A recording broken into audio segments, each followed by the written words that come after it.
Class 12 political science rapid revision series की एक और वीडियो में आप सभी का स्वागत है। आज हम करने वाले हैं इंटरनेशनल ऑर्गेनाइजेशंस का रैपिड रिवीजन। ये मेरा दावा है, अगर इस वीडियो को आप बहुत अच्छे से देख लेते हैं तो आपको इस चैप्टर में फुल मार्क्स स्कोर करने से कोई भी नहीं रोक सकता। तो चलिए सीधा इस वीडियो को चालू करते हैं।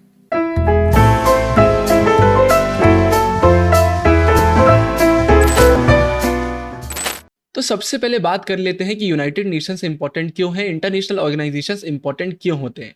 तो नो डाउट भाई बहुत क्रिटिसिज्म देखने को मिला है यूएन को, लेकिन इसके बाद भी बहुत सारे लोगों का मानना है कि यूएन बहुत एसेंशियल है, क्योंकि यूएन नहीं होगा तो फिर पीस, कोऑपरेशन, प्रोग्रेस की हम बात ही नहीं कर सकते हैं।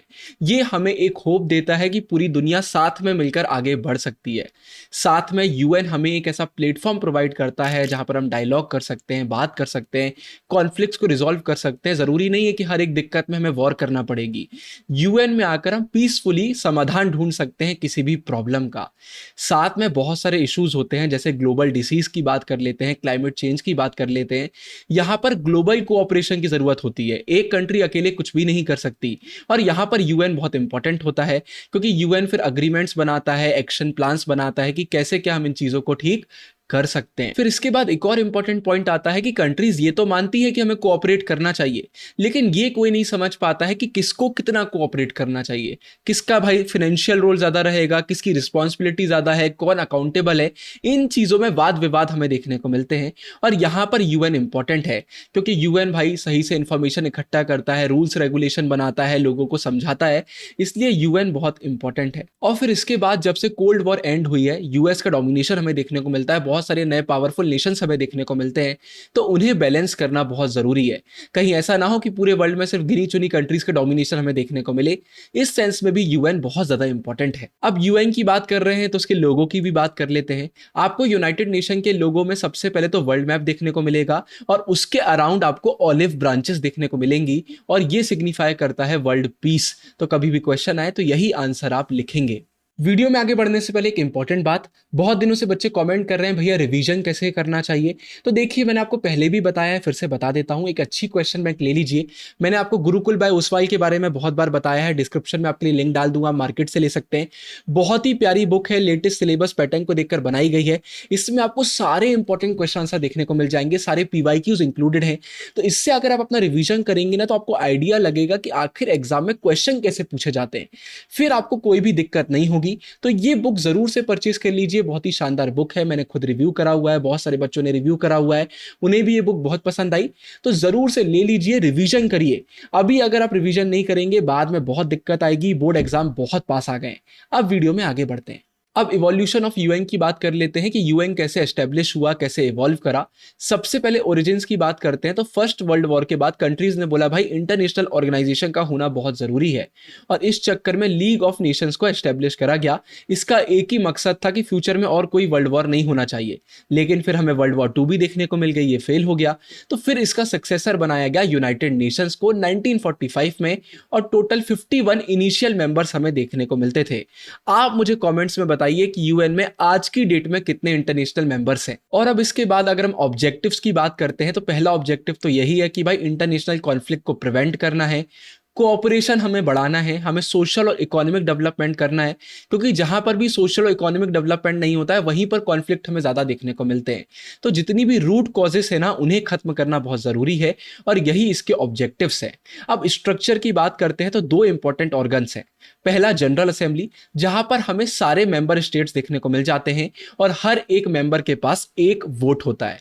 इसके बाद सिक्योरिटी काउंसिल, यहां पर हमें 5 परमानेंट मेंबर्स देखने को मिलते हैं, 10 नॉन परमानेंट देखने को मिलते हैं, आगे अभी हम बात करेंगे। अब वो परमानेंट मेंबर्स कौन से हैं? यूएस, रशिया, यूके, फ्रांस और चाइना। इसे आप निमोनिक फैब्रिक से याद कर सकते हैं, आपके लिए आसान हो जाएगा। इनके पास वीटो पावर है, आगे इसके बारे में भी डिस्कशन हम करेंगे।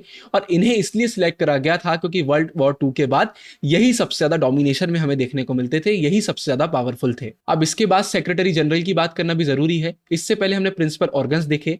ऐसे तो और भी प्रिंसिपल ऑर्गन्स है यूएन के, लेकिन हम वही देखेंगे जो एनसीईआरटी में अच्छे से दिए हुए हैं। अब अगर हम सेक्रेटरी जनरल की बात करते हैं, तो ये यूएन के पब्लिक फेस है। अभी के कौन है? एंटोनियो गटरेस, याद रखिएगा नाम। इन्होंने ऑफिस कब से होल्ड करा हुआ है? जनवरी 1 2017 से।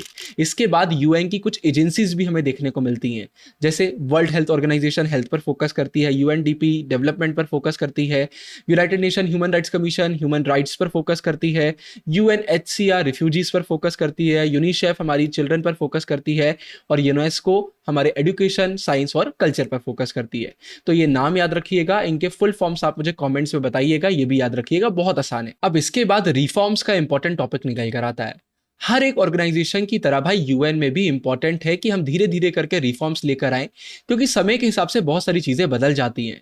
तो रिसेंटली हमें देखने को मिला है कि सबका यही कहना है कि यूएन में भी रिफॉर्म्स आना चाहिए, लेकिन कोई ये नहीं बता पा रहा है कि कहां पर रिफॉर्म आना चाहिए। डेवलप्ड कंट्रीज कुछ और बोलती हैं, डेवलपिंग अंडर डेवलप्ड कुछ और बोलती हैं, तो कोई एक बात निकल कर नहीं आ रही है।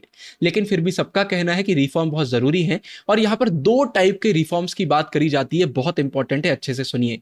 सबसे पहला भाई जो स्ट्रक्चर है और जो प्रोसीजर है, इसमें रिफॉर्म्स आना चाहिए, ये इंपॉर्टेंट है।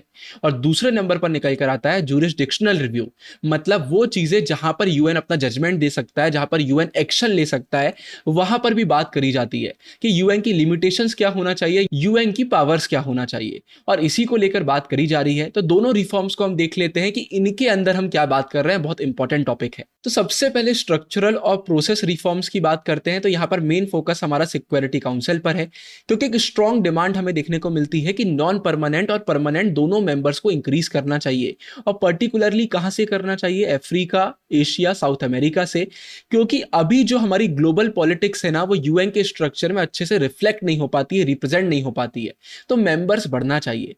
फिर वेस्टर्न कंट्रीज की बात करते हैं, इसमें यूएस को भी इंक्लूड करते हैं।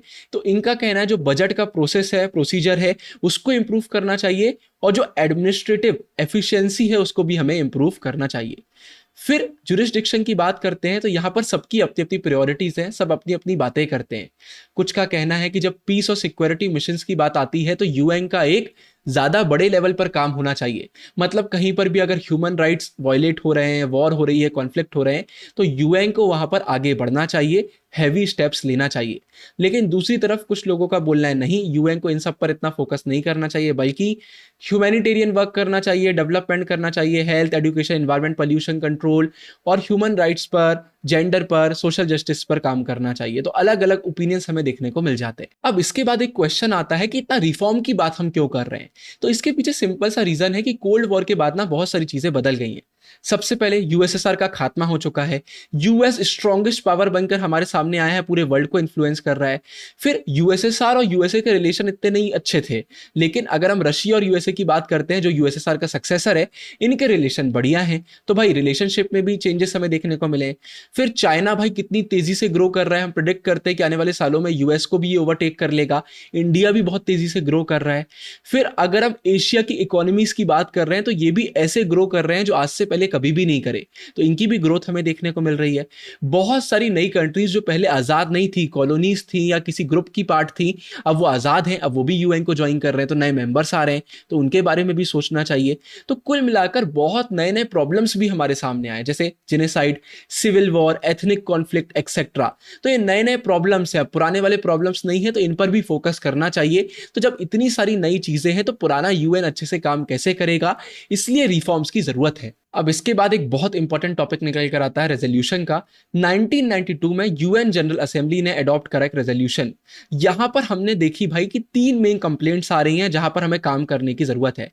पहली, जो सिक्योरिटी काउंसिल है वो कंटेम्प्ररी, मतलब जो हमारी अभी प्रेजेंट मॉडर्न पॉलिटिकल रियलिटीज हैं उनको रिप्रेजेंट नहीं करता है। सेकंड नंबर पर जो भी डिसीजंस वगैरह रहते हैं वो सिर्फ और सिर्फ वेस्टर्न वैल्यूज, उनके इंटरेस्ट को रिफ्लेक्ट करते हैं। जो डेवलपिंग कंट्रीज है, थर्ड वर्ल्ड है, उनकी तो बात भी ढंग से नहीं करी जाती है, और सिर्फ कुछ ऐसी पावर से डोमिनेट करती हैं। और इसी के बाद तीसरा पॉइंट, इक्विटेबल, एक इक्वल रिप्रेजेंटेशन देखने को नहीं मिलता है। तो ये 3 मेन कंप्लेंट्स थी जिस पर काम करना बहुत जरूरी था। तो ये जो डिमांड्स थी जो इतनी तेजी से ग्रो कर रही थी इन चक्कर में, 1 जनवरी 1997 को जो यूएन के उस समय के जनरल सेक्रेटरी थे कोफी अनन, इन्होंने इनिशिएट करी एक इंक्वायरी कि यूएन को रिफॉर्म कैसे करा जाना चाहिए। और इसके बाद इतने सालों में कुछ एक क्राइटेरिया हमें देखने को मिला है कि भाई यूएन में, मेनली सिक्योरिटी काउंसिल में, कैसे हम परमानेंट और नॉन परमानेंट मेंबर्स को इंक्लूड कर सकते हैं। तो उस क्राइटेरिया की हम बात कर लेते हैं। तो कुल मिलाकर ये चीजें हैं जो बोली जाती हैं कि अगर आपके पास है तो फिर आप सिक्योरिटी काउंसिल का पार्ट बन सकते हैं, आपको हम परमानेंट मेंबर बनाने का सोच सकते हैं। मेजर इकोनॉमिक पावर होना चाहिए, मिलिट्री पावर बहुत स्ट्रांग होना चाहिए, यूएन के बजट में आपका कंट्रीब्यूशन अच्छा तगड़ा होना चाहिए, पॉपुलेशन वाइज भी आपका नेशन बड़ा होना चाहिए, साथ में डेमोक्रेसी, ह्यूमन राइट्स को अगर आप रिस्पेक्ट करते हैं तो अच्छी बात है, नहीं करते हैं तो फिर आप अच्छे से मेंबर नहीं बन पाएंगे। और साथ में काउंसिल को आप और ज्यादा डाइवर्सिफाई करें, मतलब अगर आप मेंबर बनते हैं तो वर्ल्ड की डाइवर्सिटी आप अपने साथ लेकर आएंगे, चाहे वो ज्योग्राफी के टर्म्स में हो, इकोनॉमिक सिस्टम के टर्म में हो, या फिर कल्चर के टर्म्स में हो। तो ये बात हमारे सामने निकल कर आती है। तो अगर आप देखेंगे तो इंडिया तो इस क्राइटेरिया में एकदम फिट बैठता है। अब इसी टॉपिक में हम सिक्योरिटी काउंसिल के स्ट्रक्चर को भी बहुत अच्छे से देख लेते हैं। टोटल 5 परमानेंट मेंबर्स हमें देखने को मिलते हैं। मैंने बताया फैब्रिक से याद कर सकते हैं। इनके पास मेन पॉजिटिव पॉइंट्स क्या देखने को मिलते हैं? सबसे पहले परमानेंसी, इनको कोई भी हटा नहीं सकता। और इनके पास वीटो पावर है। वीटो पावर का मतलब होता है नेगेटिव वोट आप कर सकते हो। मतलब किसी भी टॉपिक पर अगर वोटिंग हो रही है, आपने अपना एक नेगेटिव वोट दिया, वीटो पावर को यूज करा, तो वो डिसीजन फिर आगे नहीं बढ़ पाएगा। तो कितनी ज्यादा बड़ी पावर है। मतलब अगर आपके खिलाफ बात हो रही है तो आप वीटो पावर को यूज करके उस बात को वहीं पर खत्म कर सकते हैं। वो आगे बढ़ ही नहीं पाएगी, कोई डिसीजन ले ही नहीं पाएगा। ये एक इंपॉर्टेंट पॉइंट निकल कर आता है। फिर नॉन परमानेंट मेंबर्स हमें 10 देखने को मिलते हैं सिक्योरिटी काउंसिल में। ये 2 इयर्स के लिए सर्व करते हैं और वापस से री इलेक्ट तुरंत नहीं हो सकते। मतलब ऐसा नहीं कि अभी 2 साल बने फिर इसके बाद फिर से 2 साल बन गए, ऐसा नहीं है। फिर इन्हें कुछ इस तरीके से लाया जाता है कि ये पूरे ऑल कॉन्टिनेंट्स को रिप्रेजेंट करें। ये इंपॉर्टेंट पॉइंट है ना, इस तरीके से इन्हें इलेक्ट करा जाता है। अब यहां पर एक पॉइंट वर्थ नोटिंग है कि सिक्योरिटी काउंसिल में पहले 11 मेंबर्स हुआ करते थे, अब 15 हैं। कब हुआ चेंज? 1965 में। लेकिन याद रखिए, परमानेंट मेंबर उस समय भी 5 थे और आज भी 5 हैं। सिर्फ नॉन परमानेंट मेंबर्स को बढ़ाया गया था। तो इन चक्करों में ना रिफॉर्म्स की बात करी जा रही है। ऑन गोइंग डिबेट्स हैं कि या तो हमें वीटो सिस्टम को मॉडिफाई करना चाहिए, पूरी तरीके से खत्म कर देना चाहिए, क्योंकि ये पावर सही नहीं है। कंट्रीज इसे मिसयूज करती है, जो परमानेंट मेंबर्स हैं। लेकिन जो परमानेंट मेंबर्स है वो कभी इससे अग्री नहीं करेंगे, और डिस्कशन हो भी रहा है तो वो वीटो पावर को यूज करके इस डिसीजन को खत्म कर देंगे कि नहीं, ये चीज नहीं हो सकती। तो ये बात है। और फिर एक और बात है भाई, कि अगर आप उनसे वीटो पावर छीन लेंगे, उनकी परमानेंट मेंबरशिप उनसे छीन लेंगे, तो फिर ये भी तो हो सकता है ना कि उनका इंटरेस्ट ही खत्म हो जाए। तो जो सबसे पावरफुल नेशन है, अगर वही यूएन का पार्ट नहीं रहेंगे तो फिर यूएन का मतलब ही क्या है? तो ये कुछ पॉइंट्स निकल कर आते हैं। फिर इसके बाद जब हमें यूएन की 60th एनिवर्सरी देखने को मिली सितंबर 2005 में, तो जितने भी मेंबर स्टेट लीडर्स थे ना, उनने अग्री करा कुछ स्टेप्स को लेकर कि ये हमें करना चाहिए, इंपॉर्टेंट है, क्योंकि अब वर्ल्ड तेजी से चेंज कर रहा है। पहला, हम पीस बिल्डिंग कमीशन को फॉर्म करेंगे। अब ये टॉपिक इतना ज्यादा इंपॉर्टेंट नहीं है, पहले बहुत इंपॉर्टेंट हुआ करता था, लेकिन फिर भी पता होना चाहिए। दूसरा ये है कि भाई अगर कोई कंट्री की गवर्नमेंट फेल कर जाती है, वो अपने लोगों को ही नहीं बचा पाती, उन्हें ही एक्सप्लॉइट करती है, तो यहां पर रिस्पॉन्सिबिलिटी इंटरनेशनल ऑर्गेनाइजेशन की होगी, हम एक्शन लेंगे। फिर ह्यूमन राइट्स काउंसिल को एस्टेब्लिश करेंगे, और ये 19 जून 2006 से ऑपरेशनल भी है। फिर मिलेनियम डेवलपमेंट गोल्स बनाए गए थे, उन्हें भी अचीव करने का अग्रीमेंट हुआ। फिर इसके बाद टेररिज्म को कंडेम करा गया। टेररिज्म किसी भी रूप, मैनिफेस्टेशन फॉर्म में हो, ये चीज सही नहीं है। डेमोक्रेसी फंड का क्रिएशन करा गया, और एक अग्रीमेंट करा गया कि जो ट्रस्टीशिप काउंसिल है इसे बंद कर देंगे। ये काउंसिल बनाया गया था ट्रस्ट टेरिटरीज के लिए, वो टेरिटरीज जिनकी खुद की गवर्नमेंट नहीं थी, वो डीकोलोनाइज हुई थी। तो यूएन सुपरविजन का काम करता था कि धीरे धीरे आप अपनी गवर्नमेंट फॉर्म करिए, हम आप पर निगरानी रखेंगे। तो ये काम कंप्लीट हो चुका था, तो इसे बंद करने की बात करी गई। अब इसके बाद हम इंडिया और यूएन रिफॉर्म्स की बात कर लेते हैं कि इंडिया का क्या टेक है। सबसे पहले इंडिया बोलता है कि हमें यूएन को रिवाइटलाइज करना चाहिए, मतलब और स्ट्रॉन्गर करना चाहिए, एक स्ट्रॉन्ग रोल देना चाहिए डेवलपमेंट और कोऑपरेशन के सेक्टर में। मतलब ये काम आपको अच्छे से करना चाहिए। फिर हम बोलते हैं कि भाई डेवलपमेंट करना चाहिए, इंटरनेशनल ऑर्गेनाइजेशन का रोल होना चाहिए, क्योंकि डेवलपमेंट अगर होगा तो पीस और सिक्योरिटी अपने आप हमें देखने को मिलेगी। फिर इंडिया सिक्योरिटी काउंसिल को लेकर भी आवाज उठाता है सबसे पहले कि भाई बहुत ही स्टैटिक कंपोजिशन है, इसको चेंज करना चाहिए, रिप्रेजेंटेशन यहाँ पर सही से नहीं है, परमानेंट नॉन परमानेंट मेंबर्स को बढ़ाना चाहिए, और डेवलपिंग कंट्रीज के ज्यादा मेंबर्स होना चाहिए। और ये भी इंडिया का कहना है कि अगर आप काउंसिल में ज्यादा मेंबर्स को इंक्लूड करेंगे, इसको एक्सपेंड करेंगे तो आपको ब्रॉडर सपोर्ट मिलेगा इंटरनेशनली और लोग आपको अच्छे से और ज्यादा सपोर्ट करेंगे। और इंडिया खुद चाहता है कि इंडिया भी परमानेंट मेंबर बने। भाई इंडिया में लार्जेस्ट डेमोक्रेसी है, जितना भी क्राइटेरिया की हमने बात करी इंडिया उस पर खड़ा उतरता है। फिर पॉपुलस कंट्री है भाई, पूरे वर्ल्ड में सबसे ज्यादा पॉपुलेशन हमारी है। फिर यूएन में हम हमेशा इन्वॉल्व रहते हैं, यूएन के जितने भी इनिशिएटिव्स हो, पीस बिल्डिंग के एफर्ट्स हो, हम बहुत ज्यादा बजट में भी कंट्रीब्यूट करते हैं, तो इंडिया कभी भी पीछे तो नहीं हटता है। फिर सिंबॉलिक वैल्यू भी है, अगर आप परमानेंट मेंबर बन जाते हैं तो आपका पूरा वर्ल्ड में एक दबदबा हो जाता है, इन्फ्लुएंस हो जाता है। तो इंडिया ये भी चाहता है कि भाई हम परमानेंट मेंबर बने। लेकिन बहुत सारी प्रॉब्लम्स हैं जिसके कारण इंडिया परमानेंट मेंबर नहीं बन पाता है। सबसे पहला, पाकिस्तान तो हमारा दुश्मन है ही है, तो वो मना करता है कि नहीं इंडिया को नहीं बनना चाहिए। और फिर चाइना भी पाकिस्तान को सपोर्ट करता है, आपको मालूम है। बहुत सारी कंट्रीज ऐसी है जिन्हें इंडिया के न्यूक्लियर कैपेबिलिटीज पर डाउट है कि भाई न्यूक्लियर वेपन है इंडिया के पास। फिर साथ में इंडिया के पाकिस्तान के साथ रिलेशन अच्छे नहीं है, तो जिसके रिलेशन अपने नेबर के साथ ही अच्छे नहीं है, फिर वो शायद इतना इफेक्टिव नहीं हो पाएगा मेंबर बनने के बाद। लोगों को ये प्रॉब्लम है। फिर एक और बात है कि अगर आप इंडिया को परमानेंट मेंबर बनाते हैं तो फिर और भी डेवलपिंग कंट्रीज है, जैसे Brazil, Germany, Japan, south Africa में देखने को मिलता है, तो फिर इन्हें भी आपको भाई दर्जा देना पड़ेगा। और बहुत सारे नेशन ऐसे जो इंडिया को तो बनाना चाहते हैं, उन्हें प्रॉब्लम नहीं है, लेकिन वो इनको नहीं बनाना चाहते, तो इसलिए फिर इंडिया भी नहीं बन पाता है। और फिर बात ये भी है कि भाई अफ्रीका की अगर हम बात करते हैं, साउथ अमेरिका की बात करते हैं, तो यहां से कोई भी परमानेंट मेंबर्स हमें देखने को नहीं मिलते हैं। ये अकेले ऐसे कॉन्टिनेंट है जहां से परमानेंट मेंबर्स नहीं है। तो बोला जाता है पहले यहां से हमें मेंबर्स बनाना चाहिए, उसके बाद फिर इंडिया और बाकियों का सोचना चाहिए। अब इसके बाद अगला टॉपिक हमारा आता है कि यूनिपोलर वर्ल्ड जहां पर यूएसए का डोमिनेशन है, वहां पर यूएन का क्या रोल है। हम सबको मालूम है यूएसएसआर का खात्मा हो चुका है, यूएस अब एक सोल सुपर पावर हमें देखने को मिलता है, जिसके पास बहुत ज्यादा डोमिनेशन है, पूरे वर्ल्ड में उसका इन्फ्लुएंस है, और उसको किसी भी ना इंटरनेशनल ऑर्गेनाइजेशन की जरूरत नहीं है, वो अकेला भी काम कर सकता है। लेकिन इसके बाद भी वो यूएन का मेंबर है। तो एक इंपॉर्टेंट टॉपिक निकल कर आता है। सबसे पहले देखते हैं कि यूएन को यूएस कैसे इन्फ्लुएंस करता है। सोचिए, एक कंट्री पूरे इंटरनेशनल ऑर्गेनाइजेशन को इन्फ्लुएंस कर रही है, वो हम देख लेते हैं। भाई फाइनेंशियल पावर का यूज करता है, यूएन का लार्जेस्ट ये कंट्रीब्यूटर है बजट में, इतना ज्यादा ये कंट्रीब्यूट करता है, तो अपने आप इसके पास इकोनॉमिक इन्फ्लुएंस आ जाता है। फिर लोकेशन का एडवांटेज है, जो यूएन का हेडक्वार्टर है वही हमें यूएस में देखने को मिल जाता है, मतलब यूएन का हेडक्वार्टर यूएस की टेरिटरी में है, तो अपने आप भाई पावर आ जाती है। फिर भाई वीटो पावर तो है ही, परमानेंट मेंबर है। साथ में बहुत सारे यूएन के ऑफिशियल्स ऐसे हैं जो यूएस के हैं, मतलब यूएस के बहुत सारे मेंबर्स हमें देखने को मिल जाता है यूएन में काम करते हुए। तो ये इंपॉर्टेंट पॉइंट निकल कर आता है। तो फिर यहां पर यूएस का अलग से एक इन्फ्लुएंस आ जाता है। तो कुल मिलाकर यूएस देख लेता है कि उसको कैसे चीजों को मैनेज करना है। वो पूरी कोशिश करता है कि कभी भी पूरा वर्ल्ड उसके अगेंस्ट ना हो पाए। कुछ लोगों को अपने साथ रखता है, कुछ लोग उसके अपोज में रहते हैं। और फिर इसके बाद आखिरी पॉइंट, जो सेक्रेटरी जनरल है, उसमें भी बहुत इन्फ्लुएंस रहता है यूएसए का कि किसे बनना चाहिए। तो यूएस बहुत ज्यादा भाई अपना रोल निभा रहा है, यूएस का इन्फ्लुएंस बहुत ज्यादा है, तो यूएस मोल्ड कर देता है यूएन को अपनी मर्जी से। ही हमें पॉइंट देखने को मिलता है। तो ये पॉइंट तो साफ साफ क्लियर है कि भाई यूएन एक इम्परफेक्ट बॉडी है और एक सही बैलेंस नहीं है यूएसए के लिए। लेकिन फिर भी हम यूएन के रोल को एकदम से निग्लेक्ट नहीं कर सकते। आज यूएस का इतना डोमिनेंस है, लेकिन उसके बाद भी यूएन एक प्लेटफॉर्म प्रोवाइड करता है जहां पर यूएसए और बाकी कंट्रीज आकर डिस्कशन कर सकती हैं। इतना क्रिटिसिज्म इसको मिलता है, यूएस के लीडर्स भी क्रिटिसाइज करते हैं, लेकिन उसके बाद भी यूएस के बहुत सारे लीडर्स हैं जिन्होंने एक्नॉलेज करा है कि यूएन का एक बड़ा रोल है, ये सारे नेशंस को साथ में लेकर आता है। तो हम बात कर पाते हैं, कॉन्फ्लिक्ट हो, कोई इकोनॉमिक हमें बात करना हो, सोशल इशू पर बात करना हो, यूएन में आकर हम बात कर सकते हैं। ये बात तो मैंने पहले भी बताई, ऐसा कभी भी नहीं होता है कि यूएस एक तरफ हो गया, पूरे नेशन दूसरी तरफ हो गए। यूएस अपनी पॉलिसीज इस तरीके से बनाता है कि पूरा वर्ल्ड कभी भी उसके खिलाफ यूनाइट ना हो पाए। लेकिन इसके बाद भी अगर यूएस कुछ गलत कर रहा है, लोगों को कुछ पसंद नहीं आ रहा है, तो वो यहां पर आकर बात कर सकते हैं। और इन चक्करों में यूएस की पॉलिसीज भी चेंज होती हैं, वो लोगों की सुनता है, समझता है, अपनी पॉलिसीज को चेंज करता है। तो यूएन का यहाँ पर एक बड़ा रोल है। तो ये पॉइंट भी निकल कर आता है, हमेशा याद रखिए। फिर इसके बाद हम सबने ग्लोबलाइजेशन वाले चैप्टर में पढ़ा हुआ है कि बहुत ज्यादा हमें इंटरकनेक्टेडनेस देखने को मिल रही है पूरी दुनिया में।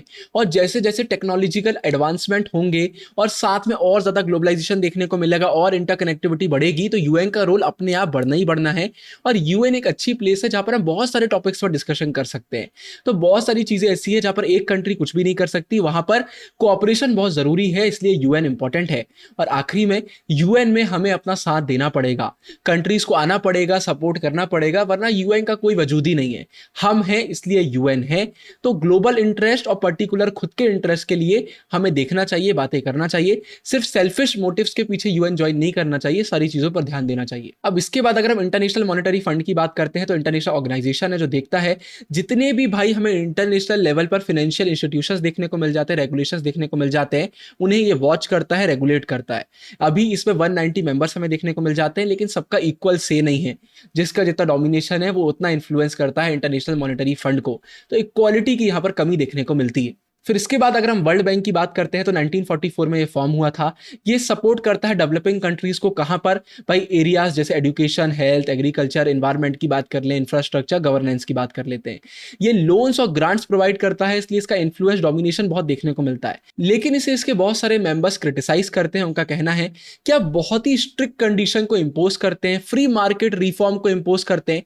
भाई डेवलपिंग कंट्रीज को अपना डोमेस्टिक मार्केट भी बचाना होता है, लेकिन अगर आप एकदम से ये करोगे, उनके इंटरेस्ट की बात नहीं करोगे, तो फिर तो दिक्कत वाली बात है। इसके बाद वर्ल्ड ट्रेड ऑर्गेनाइजेशन की बात करते हैं। 1995 में से बनाया गया, ये GATT का सक्सेसर था।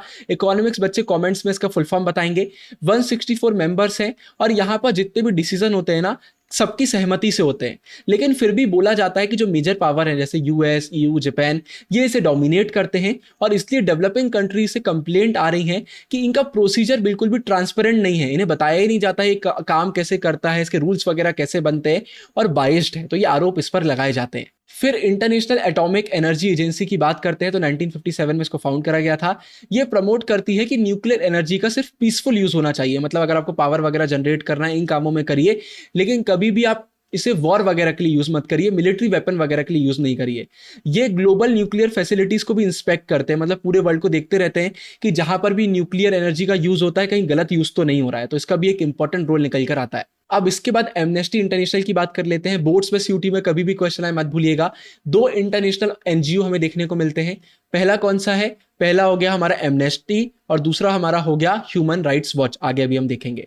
तो भाई एक इंटरनेशनल हमारा NGO है जो एडवोकेट करता है ग्लोबल ह्यूमन राइट्स। ठीक है, universal declaration of human rights में जितने भी राइट्स दिए गए हैं उन्हें एडवोकेट करता है, देखता है कि सही से हर जगह पर ह्यूमन राइट्स फॉलो हो रहे हैं या फिर नहीं हो रहे हैं। ये रिपोर्ट्स पब्लिश करता है जहां पर ये बहुत क्रिटिसाइज करता है गवर्नमेंट्स को, इसलिए ज्यादा गवर्नमेंट्स को पसंद नहीं आता है। लेकिन भाई बहुत जरूरी है रिसर्च करना, जिससे हम ह्यूमन राइट्स के बारे में सोच सकें, इसको प्रमोट कर सकें। फिर इसके बाद आखिरी में ह्यूमन राइट्स वॉच की बात करते हैं तो लार्जेस्ट US बेस्ड ये हमें ह्यूमन राइट्स NGO देखने को मिलता है, जो भाई किस पर फोकस करता है कि कोई अब्यूसेस हो रहे हैं, अगर ह्यूमन राइट्स वायलेट हो रहे हैं, इस पर ये फोकस करता है, ग्लोबल लेवल पर करता है।